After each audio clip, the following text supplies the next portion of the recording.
Chers auditeurs, bonjour, bienvenue à La Consulte, le podcast qui déshabille les médecins. Juste un petit rappel, si le podcast vous plaît, abonnez-vous. Aujourd'hui, je vous propose d'écouter l'histoire de Jean-Baptiste. Jean-Baptiste est un artiste, un créatif. Il avait débuté une carrière dans le monde de la musique classique, et face à la pression de sa famille, la compétition pour accéder au conservatoire, il s'est finalement réorienté vers des études de médecine. Le parcours a été difficile, douloureux, un mélange de dévalorisation et d'isolement. Maintenant, il a trouvé son rythme et sa légitimité, et il nous livre le récit de son parcours. Bonjour Jean-Baptiste, bienvenue à La Consulte. Bonjour. Pour débuter cette conversation, est-ce que tu pourrais te présenter, s'il te plaît ? Oui, absolument. Donc, moi, c'est Jean-Baptiste, j'ai 37 ans, je suis médecin généraliste, j'habite à Lille, je suis d'origine bretonne. J'ai été adopté par les ch'tis quand je suis venu faire mon internat à Lille. Et du coup, j'y suis resté et je m'y sens très très bien, tant sur le plan personnel que professionnel. Est-ce que tu as toujours souhaité être médecin, Jean-Baptiste ? Alors non, pas du tout. Ni avant, ni pendant, ni après. Voilà, ça a été quand même quelque chose d'assez hasardeux, d'assez douloureux aussi pendant les études. Finalement, peut-être pour commencer par avant, en fait, c'est vrai que je suis arrivé en médecine vraiment, je vais pas dire par hasard parce qu'il n'y a pas de hasard, mais plutôt en tout cas pas par vocation, ce qui était quelque chose d'assez culpabilisant plus tard parce que tous les gens te disent oh là là, pour faire ça faut avoir la vocation, et moi clairement je l'avais pas du tout, et donc du coup ça a été quelque chose d'assez difficile à entendre pendant les études. Avant, finalement, moi j'ai aspiré à pas mal de choses, mais pas du tout dans quelque chose de scolaire, mais plutôt quelque chose de très artistique. Au départ, je voulais être pâtissier, une activité que je pratique toujours beaucoup. Mais il y avait quand même déjà quelque chose de très créatif, parce que c'est vrai que quand je fais de la pâtisserie, j'ai toujours besoin de rajouter quelque chose, de modifier quelque chose pour faire un petit peu quelque chose qui est unique. Et après, en fait, de par mon cursus, j'ai fait conservatoire, j'ai fait du violoncelle, et moi j'ai voulu être violoncelliste. Pendant très très longtemps, je m'y suis lancé, et puis finalement, ce qui a coincé, je dirais, c'est plutôt une injonction familiale à faire des études entre guillemets nobles, avec en effet deux parents professeurs agrégés, et donc finalement un métier qui était entre guillemets hasardeux, ou en tout cas sans filet de sécurité. Contrairement à un métier de l'éducation nationale où finalement on a une sécurité de l'emploi à vie, a été quelque chose de très compliqué pour moi parce que j'ai pas du tout été soutenu dans mes choix. Pendant mes études, j'ai pas arrêté de vouloir abandonner. Clairement, c'était pas du tout pour moi. Je m'y retrouvais pas. Alors j'aimais bien les stages où on apprenait sur le terrain, parce que là j'étais pas du tout dans quelque chose de scolaire, et j'arrivais quand même à m'y retrouver. Mais par contre, dès que c'était les après-midi, les soirées, à potasser des bouquins, c'était pas du tout, ça me correspondait pas. J'avais l'impression d'avoir régressé sur le plan intellectuel, de plus savoir réfléchir, de plus savoir créer. Et puis finalement, après, j'ai réussi à péniblement terminer les études, et ensuite j'ai fait ce métier qui me plaît, mais j'ai réussi à trouver mon équilibre finalement en ne le faisant que avec parcimonie. Et comme je dis souvent, pas trop souvent, faut que ça reste un plaisir. C'est pour ça que je suis actuellement, et j'espère le rester le plus longtemps possible, tant que c'est faisable, en plaçant hospitalier, parce que le libéral ça me correspond pas, et finalement je fais des remplats dans les hôpitaux, et j'arrive comme ça à me libérer du temps pour pouvoir m'évader dans ma tête, pouvoir lire la presse, pouvoir faire d'autres choses parce que c'est un métier, si on le fait à temps plein, en tout cas pour moi, je finis par exploser en plein vol. Voilà. Est-ce qu'on pourrait revenir, s'il te plaît, sur ce moment où tu prends la décision d'arrêter le violoncelle? Enfin, je sais même pas si tu as complètement arrêté, peut-être que tu continues à jouer, pour toi, pour ton plaisir et où tu te lances, dans les études de médecine.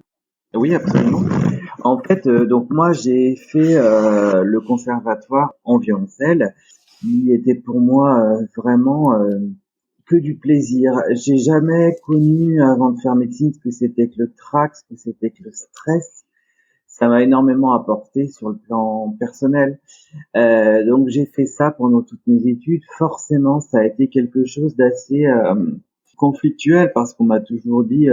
C'est vrai que mon professeur au conservatoire me disait il faut absolument que j'étais étiqueté comme quelqu'un de précoce sur le plan musical et donc du coup mon professeur disait il faut absolument que j'aille faire les cours par correspondance, que forcément mes parents se sont radicalement opposés. Au final, avec leur recul, je me dis que c'était pas une mauvaise chose. Donc ça m'a demandé quand même. Du coup, c'est vrai que c'était exigeant. Hein, ça demandait plusieurs heures de travail par jour. Mais finalement, comme pour moi, c'était que du plaisir, j'ai réussi à mener les deux de front. Je vais pas dire sans difficulté, mais finalement en optimisant le temps scolaire pour en libérer un maximum pour faire de la musique. Et donc du coup, j'ai eu mon prix au conservatoire en violoncelle et en musique de chambre. Alors l'année, ça commence à dater. Donc, je suis né en 84, 2001. Donc j'ai eu mon premier prix en violoncelle et en musique de chambre. Et donc après, j'ai passé mon bac. Et une fois que j'avais donné satisfaction à mes parents, bah, j'ai dit maintenant, c'est bon.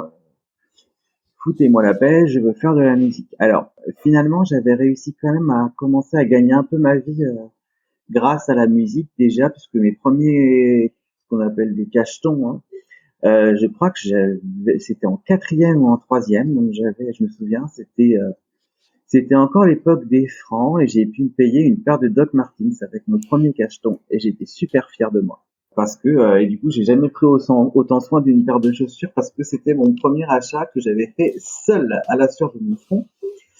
Et donc du coup j'ai fait ouais j'ai commencé, j'ai pu donner quelques cours particuliers, j'ai pu faire des cachetons d'orchestre aussi. Et puis en fait, le souci c'est que clairement j'étais pas soutenu, mais plutôt même au lieu de pas être soutenu, je vais essayer de trouver les mots justes parce que j'aime bien trouver les bons mots. Mais comment vais-je dire? C'était au-delà du non-soutien, c'était que j'étais encouragé à surtout pas me lancer là-dedans. C'est-à-dire que j'ai dissuadé. J'étais vraiment dissuadé de façon permanente. Et donc forcément, quand on a 16-17 ans, c'est pas quelque chose qui est facile à porter, surtout vu le milieu concurrentiel que représente le milieu de la musique classique et les entrées. Donc une fois qu'on a fait les conservatoires régionaux, alors maintenant ça a un peu changé, mais moi quand j'y étais, c'était donc le conservatoire régional, un conservatoire par région, et après il y avait les conservatoires supérieurs de musique de Lyon et de Paris.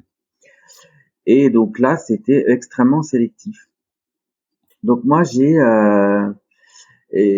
compris assez vite qu'il fallait un peu montrer patte blanche. En tout cas, que dans une classe, il fallait absolument que pour rentrer dans une classe au conservatoire supérieur, il fallait que le professeur vous connaisse.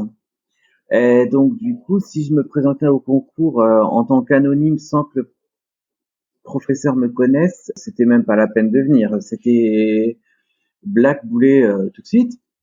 Et puis, donc, je me suis présenté. Donc, j'ai fait des stages en fait. J'ai été à Strasbourg pendant 2 ans. Je me souviens, je faisais la route de la Bretagne à Strasbourg.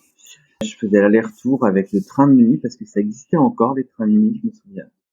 Pour avoir un cours d'1 heure, bon, qui durait pas forcément 1 heure d'ailleurs, ce qui m'avait déjà un peu mis la puce à l'oreille.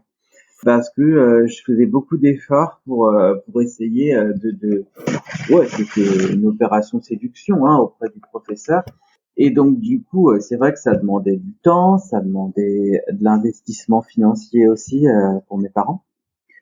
Et j'avais l'impression que j'arrivais pas à me l'avouer, mais au fond de moi, ça me faisait tiquer quand même. Je me disais, j'ai l'impression que je l'intéresse pas du tout, ce prof.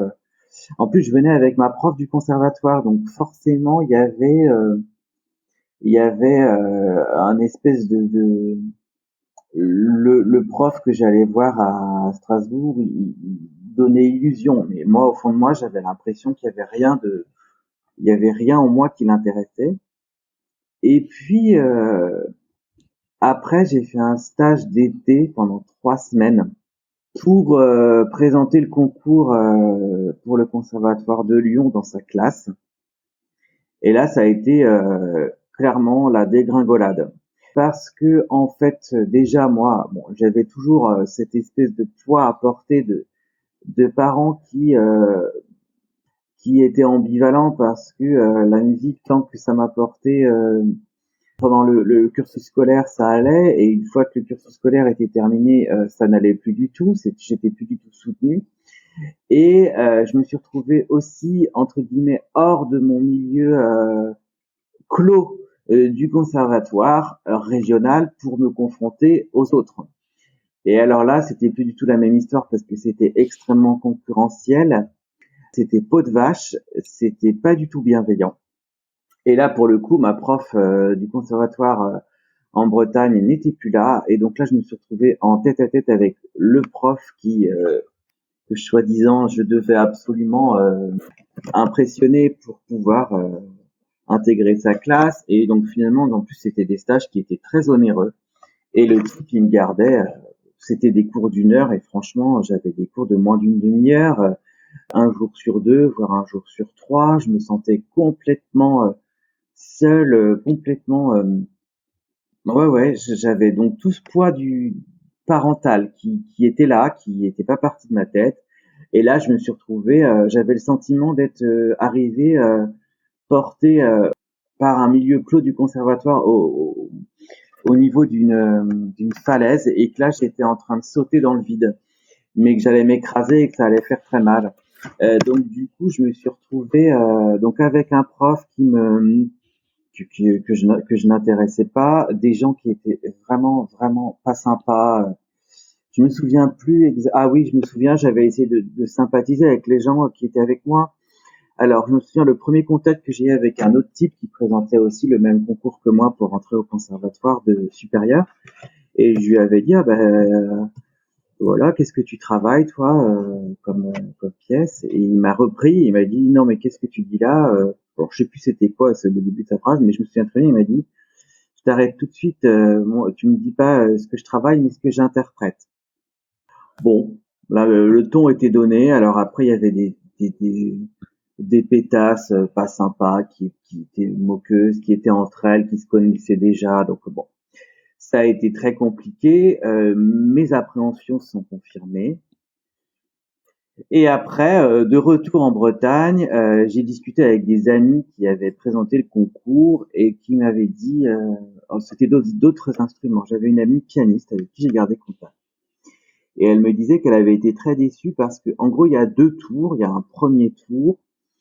Moi, je me souviens quand je me suis présenté, c'était 200 candidats, il y avait 2 postes, 2 reçus, donc 1% de réussite. Bon, c'était quand même assez sélectif. Et puis, cette amie me dit, elle était passée au deuxième tour, donc ils en éliminent, je sais pas, moi je suis plus, ils en éliminent énormément, et qu'au deuxième tour, il doit rester une vingtaine. Et elle me disait qu'elle attendait dans le couloir pour passer, et qu'il y a un membre du jury qui est sorti pendant la pause et qui a dit à 2 nanas qui étaient passées, je suis très content de vous avoir dans ma classe l'année prochaine.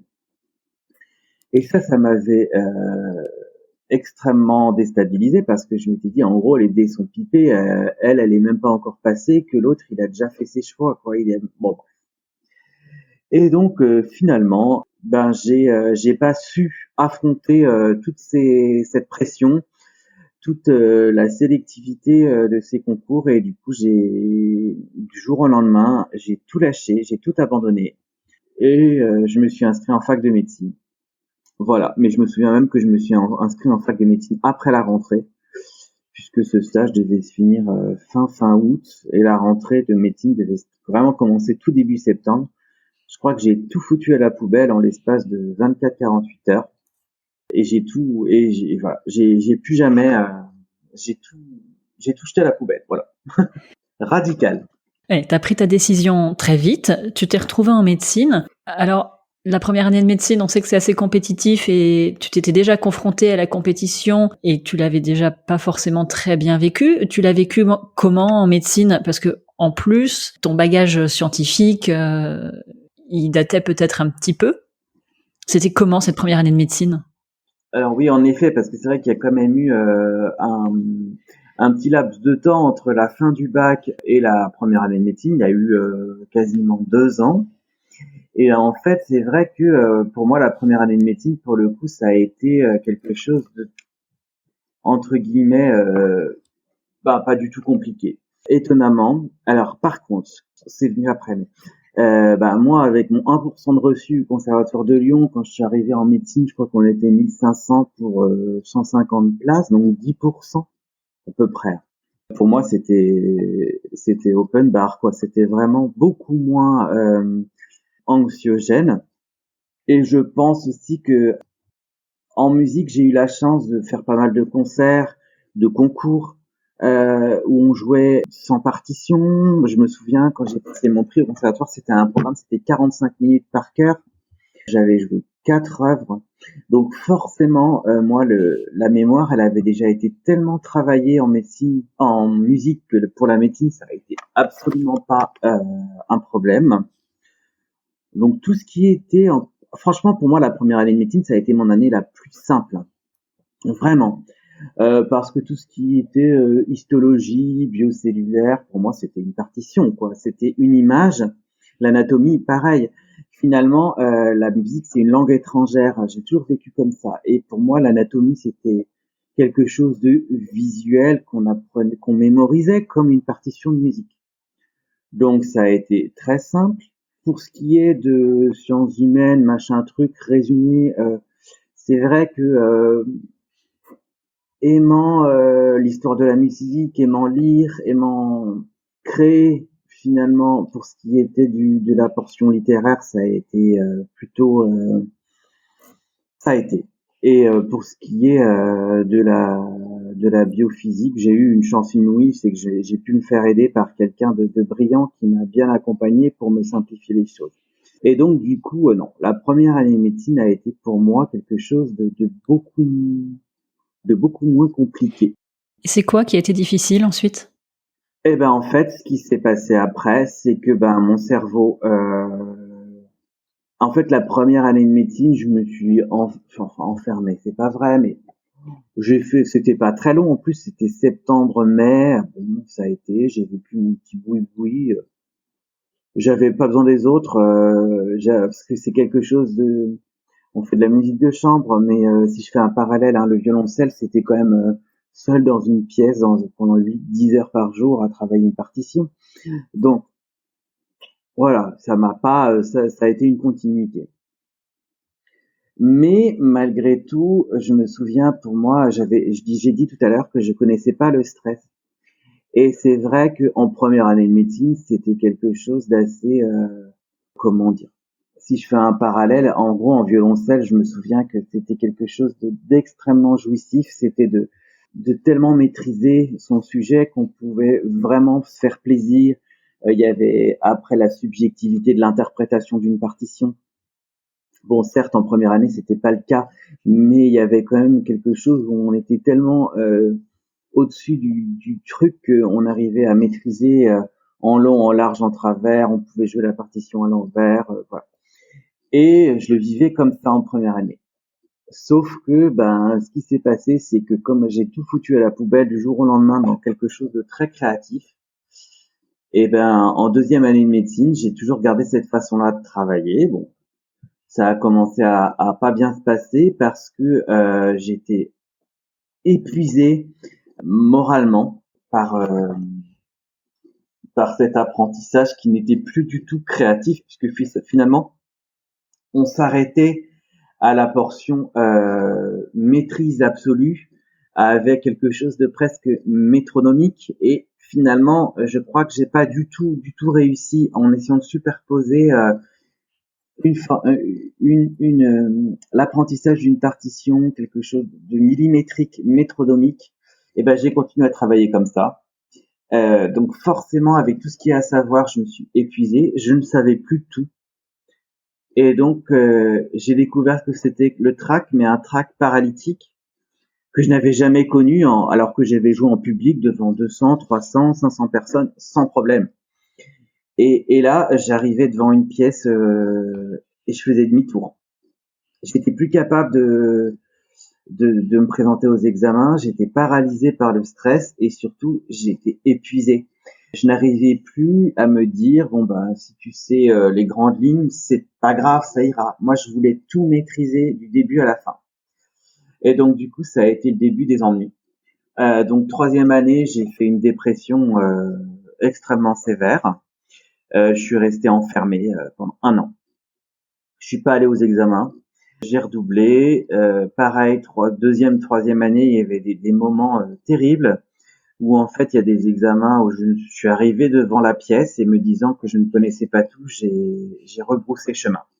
Quatrième, cinquième année, redoublement aussi terrible. Et sixième année, ça a été la fin. Enfin, en fait, je m'épuisais et j'avais besoin entre chaque année je ne savais plus travailler intelligemment. En fait, intelligemment et surtout, je n'arrivais plus du tout à m'accorder de l'espace artistique et créatif à tout niveau que ce soit. Donc mon fiancé, je n'y retouchais pas et même créer autre chose, je n'y arrivais pas. C'était même plus envisageable. Lire un livre, plus personne. Lire un journal, plus personne. Cette espèce j'ai vécu pendant des années avec un espèce de trouble anxieux généralisé, avec cette peur de pas tout maîtriser qui finalement m'empêchait encore moins de travailler correctement. Donc c'était épouvantable. Qu'est-ce qui t'a fait tenir?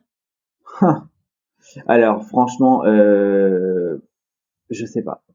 Alors oui, je sais. Si je sais. C'est qu'en fait, je me suis tellement senti abruti dans ces études-là. Plus de livres, plus de création, plus de langues étrangères, plus de voyages, plus rien. Qu'en fait, je me suis dit, je ne sais plus rien faire d'autre.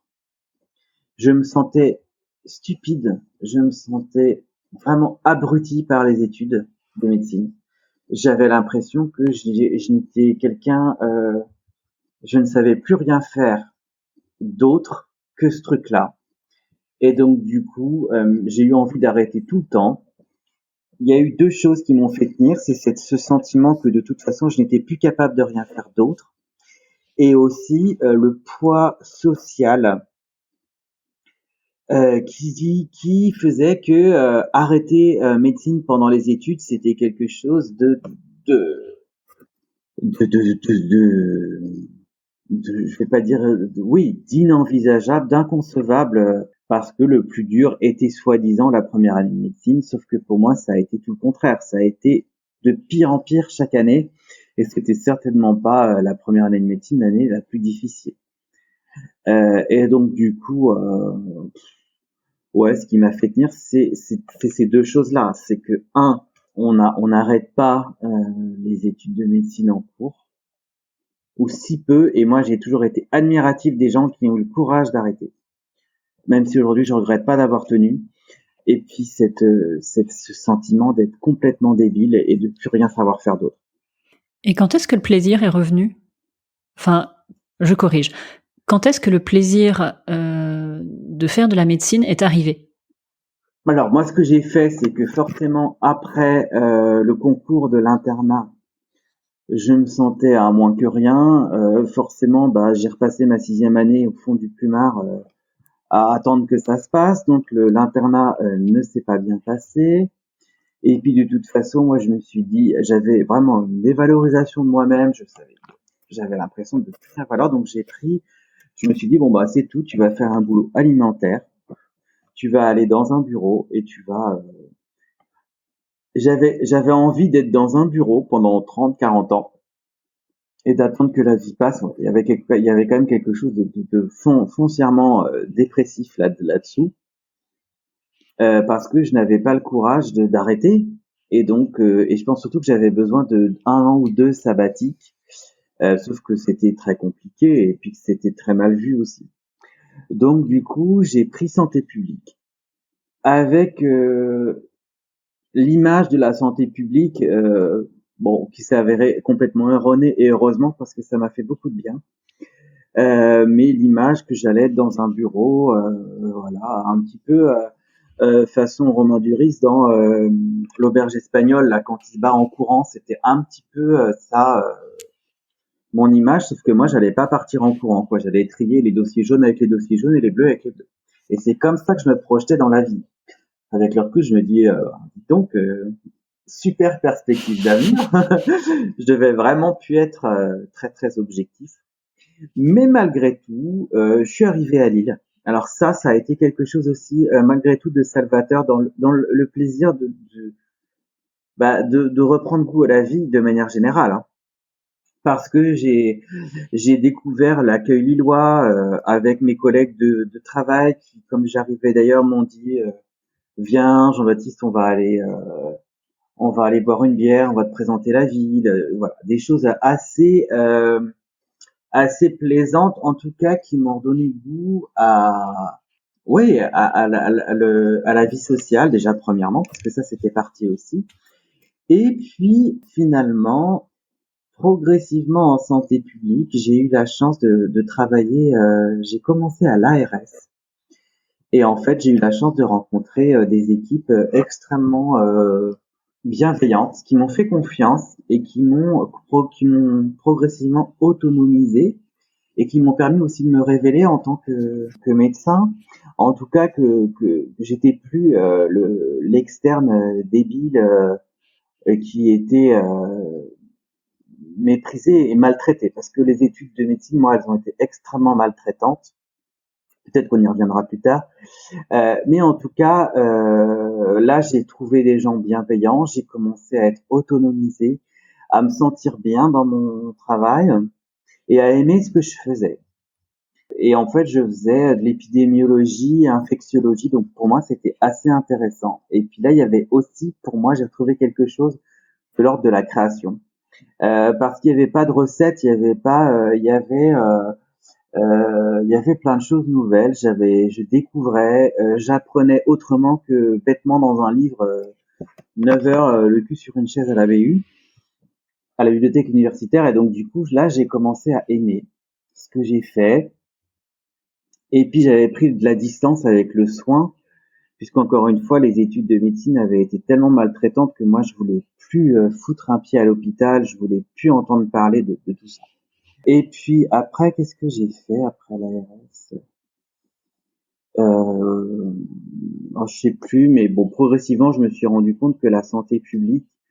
Alors après, c'était peut-être la ligne de conduite de la faculté de Lille qui était quand même très très axée programmation informatique, informatique médicale, et moi, c'était pas trop. Moi, j'étais pas un geek, j'étais avec beaucoup de geeks en fait. Et donc du coup, malgré tout le respect que j'ai pour leur travail et tout ce qu'ils font, qui est vraiment super, j'ai progressivement eu l'impression que j'étais pas à ma place. Et par contre, ce que j'ai adoré, c'est que j'ai commencé, en ayant pris pas mal de recul, ça a duré 1 an et demi. Hein. Mais alors j'ai retrouvé entre-temps un stage où là j'étais complètement livré à moi-même et j'ai recommencé à déprimer, où j'étais pas du tout valorisé. En fait, personne s'occupait de moi. J'étais dans mon bureau et puis je pouvais faire ce que je voulais. Mais progressivement, j'ai ressenti l'appel du large, en fait l'appel de la clinique. L'appel du large, c'est parce que je suis breton.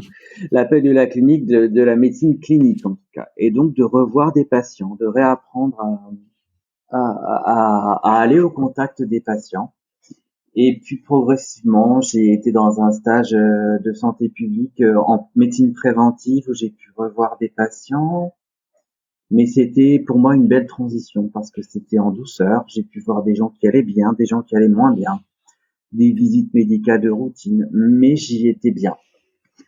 Et après, progressivement, j'ai fait un droit aux morts.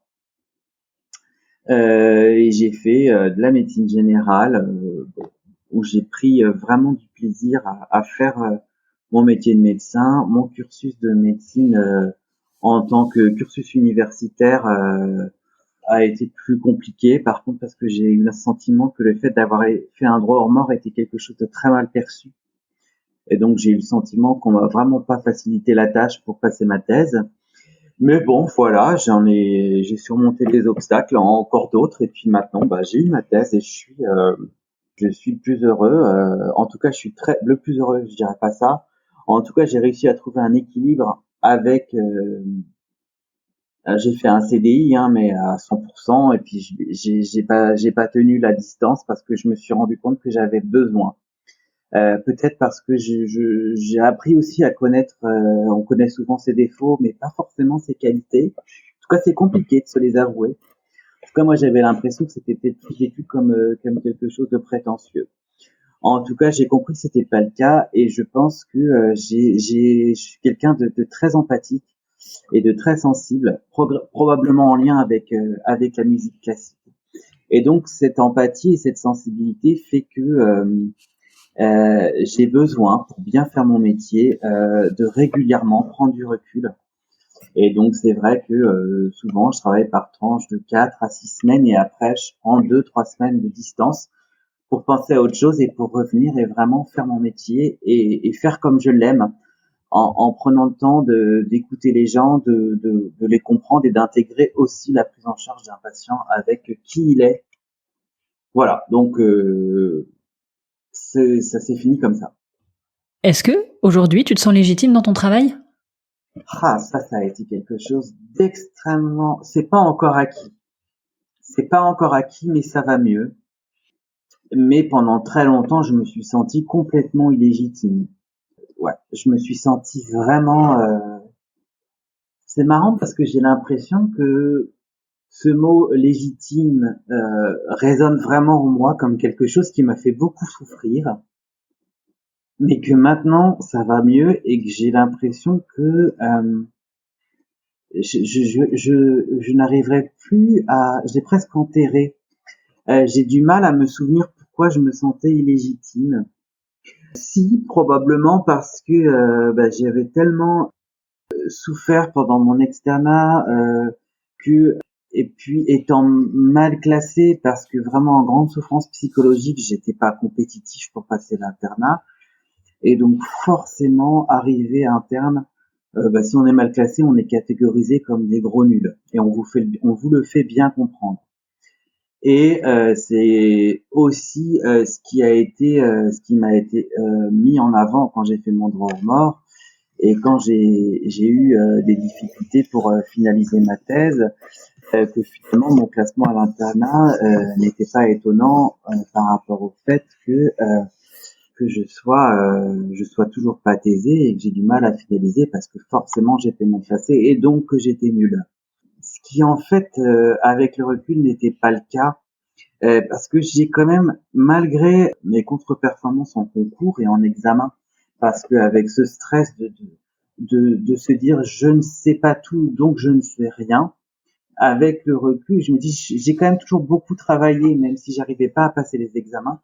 Et donc, je me suis rendu compte progressivement en stage, au contact des malades, avec mes expériences de remplacement, que en fait, je savais pas mal de choses et que tout ce travail que j'avais fait en amont, j'avais quand même des fondations et des connaissances solides.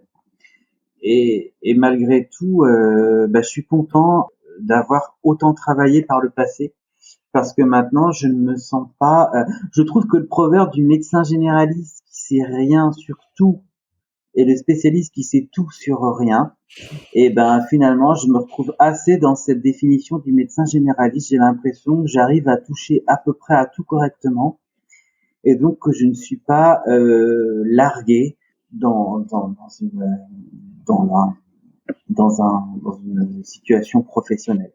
Finalement, c'est l'expérience et la mise en pratique de tes apprentissages concrètement dans ton travail qui t'a permis de te sentir progressivement légitime. Oui, ça a été aussi le regard dépassé du statut d'interne où finalement, faut pas se leurrer, hein, votre classement il vous suit tout votre internat. Donc c'était plus compliqué déjà de se sentir légitime quand d'emblée on vous catégorisait de grosse bouse, quoi. Et donc ça, progressivement, une fois remplaçant, une fois médecin remplaçant de ville ou d'hôpital, ce n'était plus affiché sur mon front.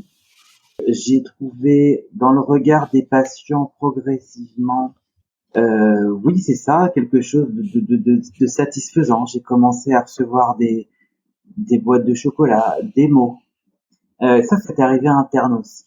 Et c'est bête, mais mine de rien, d'avoir eu des cartes avec des patients qui vous remercient de les avoir soignés, et ben mine de rien, c'est bien plus valorisant qu'un compliment ou en tout cas qu'une bonne note affichée sur un tableau de fac. Et progressivement, il y a eu ça, il y a eu le regard des équipes aussi qui progressivement je voyais qu'on me faisait confiance, je voyais qu'on me regrettait quand je partais aussi. Et c'est vrai que je suis content parce que moi, mon statut de remplaçant me convient très bien. Et j'ai régulièrement, quand je m'en vais d'un remplacement, des équipes, des infirmières qui me disent qu'ils apprécient ma rigueur au travail.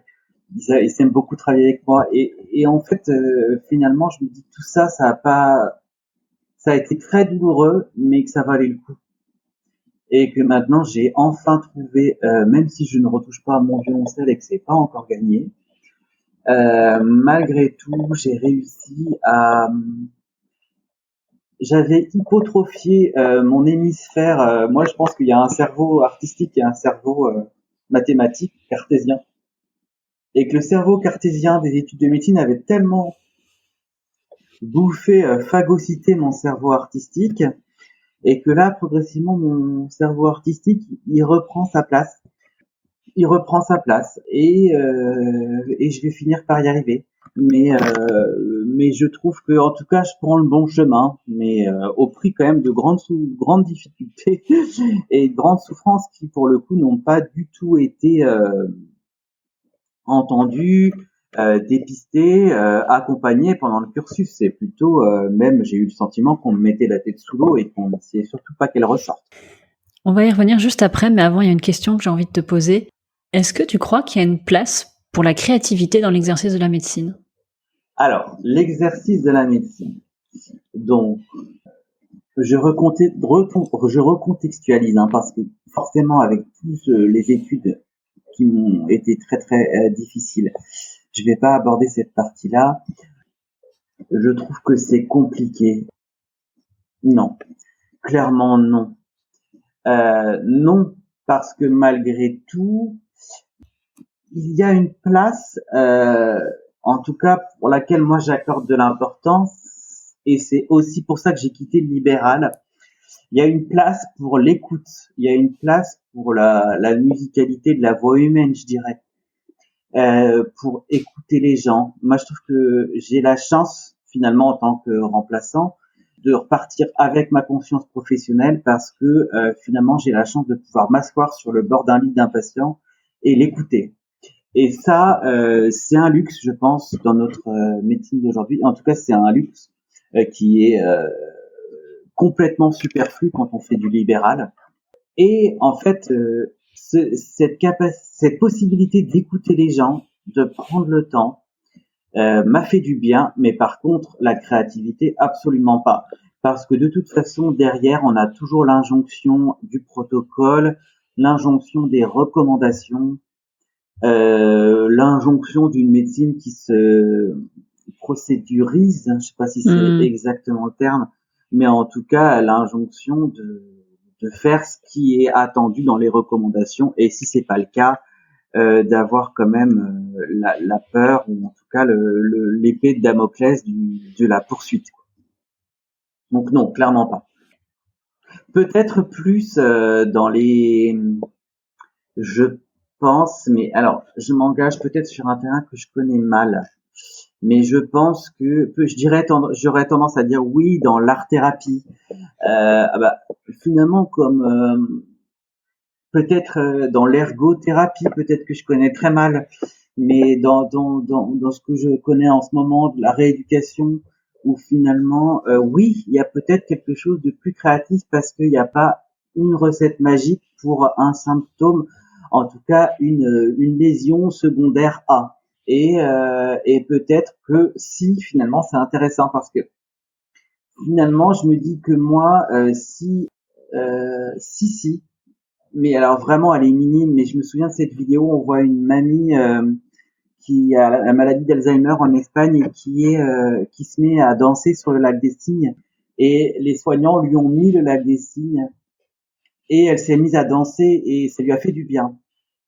Alors oui, mais clairement vu le temps qui est dédié à ça, j'aurais tendance à le dire au conditionnel. Oui, il y aurait peut-être une place pour la créativité et l'art dans la médecine. En tout cas, la créativité au service du soin du patient, mais pas la créativité pour établir un protocole de soins. Non, là, on serait plutôt dans l'anarchie et dans le charlatanisme. Donc non. Je voulais revenir, si tu es d'accord, un petit peu sur tes études que tu as quand même qualifiées de maltraitantes. En quoi tu as été maltraitée et est-ce que ça veut dire que tu n'as pas été aidée et soutenue dans tes difficultés? Alors, oui, j'ai été maltraité, clairement, parce que je suis forcément, j'étais hors moule, j'étais vraiment un espèce de zombie dans un moule d'anorexique et de nana toutes ou de mecs. Alors oui, il y avait des gens extrêmement studieux, des mecs faussement sympas, faussement à l'aise, mais qui finalement je correspondais pas au code. Et donc forcément, moi, quand j'arrivais là-dedans, j'étais extrêmement. Alors, tous les services de chirurgie, j'ai été mis de côté avec beaucoup de violence, parce que moi, les blagues potaches, les blagues de cul, tout ça, c'était absolument pas mon délire, donc je rigolais pas. Donc j'ai été mis de côté, j'étais interdit de bloc sous couvert que j'avais les cheveux trop longs qui dépassaient de ma charlotte. Donc voilà, il y a un stage où on m'a interdit d'aller au bloc pour cette raison-là. J'étais assez peiné des visites en chirurgie, alors que moi j'aimais bien le contact avec les gens, donc forcément quand je remettais naïvement des explications données aux patients qui en fait n'avaient rien compris et eux étaient en train de se bouffir d'orgueil dans le couloir et que moi je disais mais le monsieur vient de me dire qu'il n'avait pas compris, forcément j'ai été humilié, hein, j'ai subi des choses assez compliquées. J'ai eu la violence des services très très élitistes parce que en plus moi j'étais étudiant, c'était tout au CHU, donc c'était que les services de CHU et j'ai eu les obsèques déchirées, j'ai eu les choses assez compliquées et puis c'est vrai que par exemple en sixième année de médecine j'étais au fond du trou, alors forcément quelqu'un qui va pas bien ça se voit. J'avais pas d'appétit, j'étais très maigre, et j'arrivais tout le temps en retard, je dormais sur place tellement j'étais. Et plutôt que de m'accompagner, je vous dis, j'avais le sentiment qu'on me mettait la tête sous l'eau. C'était quelque chose ou des trucs où j'étais vraiment, on me disait ah, bah si tu sais pas ça, c'est pas la peine de te présenter à l'internat. Bon, bref, il y a eu la violence physique. Moi, j'ai été extrêmement choqué de voir des infirmières des penseuses se prendre des coups de poing au bloc opératoire, ce qui moi pas parce que des infirmières de bloc qui donnaient des ciseaux occupait mal et du coup elle se prenait un coup de poing dans le ventre. J'ai été extrêmement, euh, oui, euh, j'étais presque, je trouvais ça cauchemardesque comme situation. J'avais l'impression d'être dans des zones de non-droit. C'est pareil, j'avais des stages où en fait on nous menaçait de nous invalider parce qu'on venait pas assez souvent, sauf que c'était à bloc opératoire, qu'on était 6 et qu'il y avait que 3 blocs, donc on devait être obligatoirement que un externe, donc il y en avait 3 qui restaient sur le carreau à chaque fois. Et donc en fait, plutôt que de faire les choses intelligemment et de se répartir, c'était la poissonnerie, la foire d'empoigne tous les matins. Donc moi, étant probablement trop gentil, trop faible et trop déprimé, et ben je me faisais avoir, donc je restais toujours sur le carreau. Donc j'avais un sentiment aussi d'inutilité, d'embrouille, de ouais, j'ai trouvé ça vraiment extrêmement pénible, extrêmement violent et extrêmement humiliant. Donc du coup, ouais, je suis sorti de là en miettes, quoi, vraiment. À l'époque, t'en as parlé à la fac, avec d'autres étudiants, à certains chefs de service peut-être? Oh là, surtout pas, non. Non, non, parce que finalement, j'avais le sentiment que non, on s'est retrouvés entre, je sais pas comment on dit là, les gens qui sont laissés sur le bord de la route. Je pense que finalement, les laissés pour compte comme moi, on a fini par se retrouver entre eux. Donc finalement, on se tirait pas vers le haut. On s'est retrouvés par la force des choses. Mais en plus de ça, ayant redoublé, eh ben à chaque fois, je changeais de promo, donc je voyais mes amis disparaître. Donc je me suis retrouvé extrêmement isolé. Et puis finalement, non, non, parler à un chef de service, c'était inenvisageable parce que c'était de la faiblesse. Est-ce que j'ai essayé d'en parler? Je crois que j'attendais qu'on me le dise, qu'on me demande.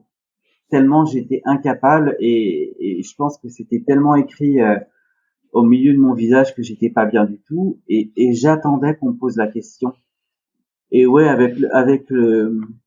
en y repensant, c'est vrai que j'espérais qu'une seule chose, c'est qu'on me dise est-ce que ça va et qu'on me tende une main que je n'ai jamais eue. Et donc du coup, j'ai sombré chaque jour de plus en plus, mais à aucun moment on s'est inquiété pour moi. Je me souviens quand j'avais redoublé donc à la fin, j'avais pris un stage en pneumologie avec le doyen, qui était un stage réputé très bien, avec un doyen avec un stage très réputé. Et puis finalement, moi j'étais là en plus avec les quatrièmes années de médecine, donc moi c'était mon dernier stage, j'étais le laisser pour compte. Et puis moi je m'étais dit, bah comme c'est un stage bienveillant, je vais aller dans ce service-là, ça va me faire du bien, ça va m'aider. Et puis en fait ils m'ont dit, oh bah oui, mais comme vous redoublez, on va vous mettre en apnée du sommeil. Et donc du coup ils m'ont retiré de ce stage-là et j'ai passé 6 mois à rien faire parce que j'étais en apnée du sommeil et que ça c'était pas pour ça que j'étais venu et puis que je me sentais encore une fois plus que pas soutenu, quoi. C'était vraiment ouais maintenu, enfoncé la tête sous l'eau et surtout maintenu pour pas que je la sorte, quoi. Et à chaque fois j'arrivais à prendre un peu d'air, on me la renfonçait encore plus. Donc ça a été vraiment ouais, c'était pas envisageable d'en parler. Et en plus de ça, quelque chose de j'avais le sentiment, et je pense que je me trompe pas, que c'était extrêmement mal perçu, parce que un aveu de faiblesse était et oui, n'était pas bien vu, et était même plutôt pénalisant. Donc non, non, non, j'en ai pas parlé. Est-ce que, à un moment donné dans ta vie professionnelle, il y a des médecins qui ont été des modèles, qui t'ont inspiré? Alors, je pense que le devenir de qui on est en tant que médecin dépend aussi des rencontres qu'on fait quand on est étudiant. Donc moi, je n'ai pas eu cette chance-là, mais je l'ai provoquée. Donc finalement, quand j'ai été, en fait, j'adorais l'histologie. J'avais l'impression de faire quelque chose d'artistique. On y revient. Voir des lames d'anapathe, on avait des TP d'anapathe. Moi, j'avais l'impression d'être au musée. Je trouvais ça beau. Les lames de thyroïde, les lames de tout ça, je trouvais ça beau. Et j'avais l'impression de créer quelque chose. Bizarrement, il n'y avait pas un protocole à dérouler. Alors certes, il y avait des choses, mais il y avait quand même de l'esthétique dans tout ça. Et donc du coup, j'ai demandé à faire un stage d'anapathe. On m'a dit oui, mais il faut que tu le fasses en plus. Donc du coup, ce que j'ai fait, c'est que nous, on avait 6 mois de stage, mais c'était que le matin pendant 6 mois. Et l'après-midi, on était censé travailler nos cours. Donc quand je dis qu'encore une fois, j'ai pas été aidé, donc moi j'ai demandé à la prof d'anapathe de venir faire externe en anapathe l'après-midi. Donc elle a dit oui. Et ça a été les seuls moments de bonheur que j'ai eu quand j'étais externe, à savoir que je faisais anapathe et j'ai renouvelé l'expérience une deuxième fois. Où en fait j'adorais ça. J'étais en plus on découpait, en plus c'était de la macro-anatomie, donc on recevait les pièces opératoires, on les découpait, on les préparait. Franchement, c'était génial. Donc moi je me suis dit c'est ça que je veux faire. Sauf que j'ai pas eu classement à l'internat. Alors juste après avoir passé l'internat, le chef de service d'anapathe avec qui je m'entendais vraiment très bien, qui était vraiment un modèle pour moi, un modèle à tout point de vue. J'adorais la personne, j'adorais ce côté.